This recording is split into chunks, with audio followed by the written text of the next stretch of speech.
وقتی زنها قصه رو تعریف میکنن دنیا تغییر میکنه. اینجا قراره با 10 فیلمی آشنا بشیم که نه تنها قهرمانانی از جنس زن دارن بلکه کلیشه ها رو شکستن و تاریخ سینما رو عوض کردن.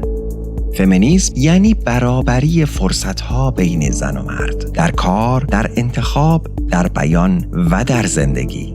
یعنی اینکه زنها هم مثل مردها بتونن انتخاب کنن، اشتباه کنن و قصه های خودشون رو بسازن.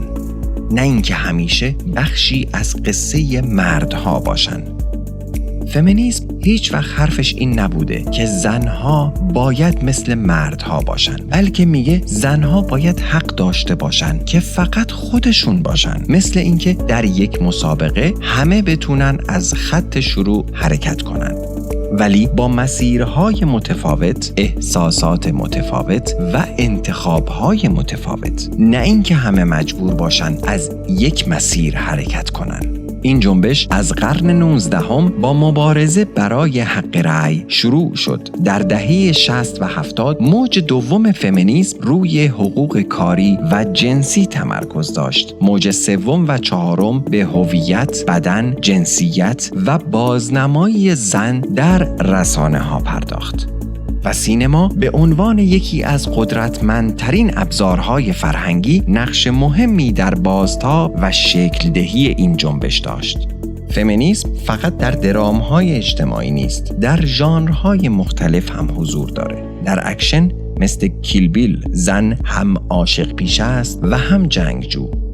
علمی و تاریخی مثل هیدن فیگورز، زنها در دل ساختارهای مردانه تاریخ علم رو می نویسن. در روانشناختی مثل The Last Daughter، مادر بودن با پیچیدگی و گناه همراهه. در اجتماعی مثل ابد و یک روز، زن در دل خانواده سنتی حق انتخاب داره. این فیلم ها کلیشه های رایج رو شکستن، از زن ضعیف و وابسته تا زن صرفاً مادر یا معشوقه.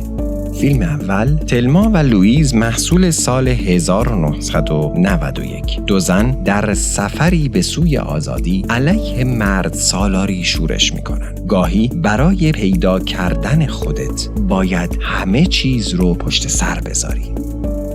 فیلم دوم Promising Young Woman محصول سال 2020.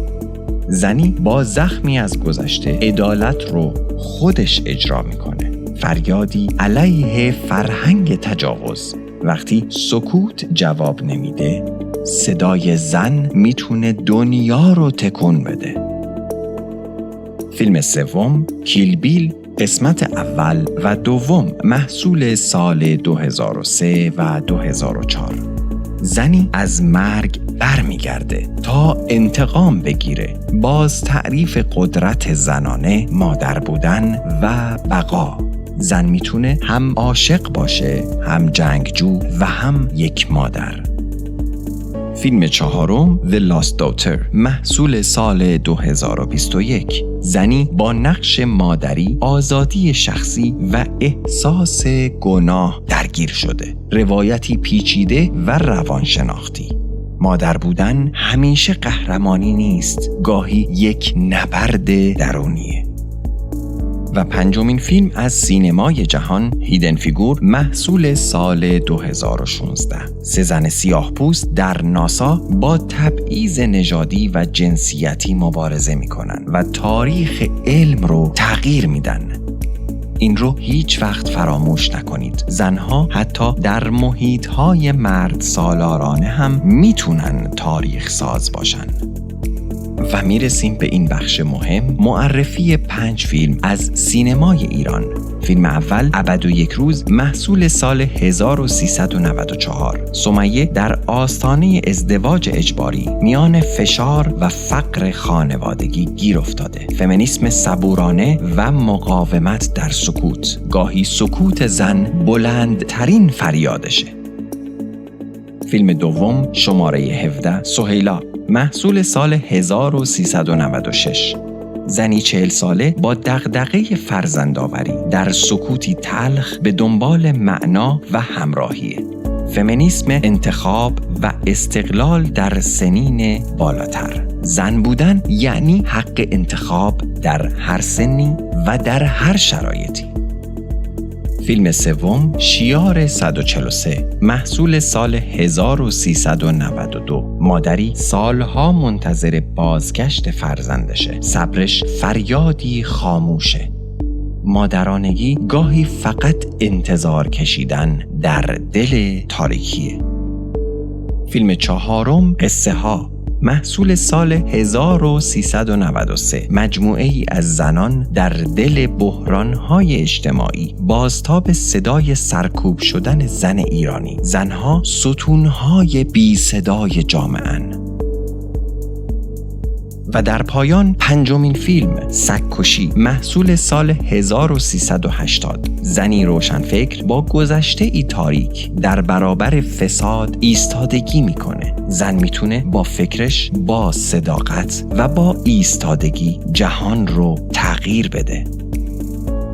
وقتی یک دختر نوجوان یک زن قوی رو روی پرده میبینه که خودش تصمیم میگیره، اشتباه میکنه و میجنگه و رشد میکنه، یه تصویر تازه از خودش پیدا میکنه. قهرمانان زن فقط سرگرم کننده نیستن، الهام بخشن. اونها به ما یادآوری میکنن که زن بودن یعنی انتخاب، یعنی صدا داشتن، یعنی قوی بودن، یعنی قوی بودن بدون اینکه شبیه مردها بشی.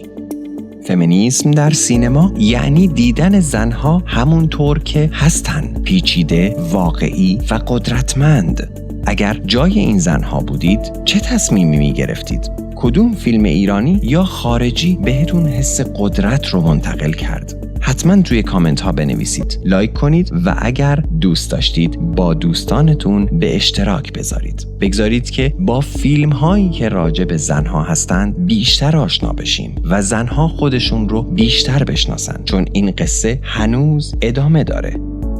این ویدیو رو با کسی که باید ببینه حتما به اشتراک بذارید. ممنونم که تا این لحظه همراه بودید. من احمد هستم و اینجا سینمالوژیه.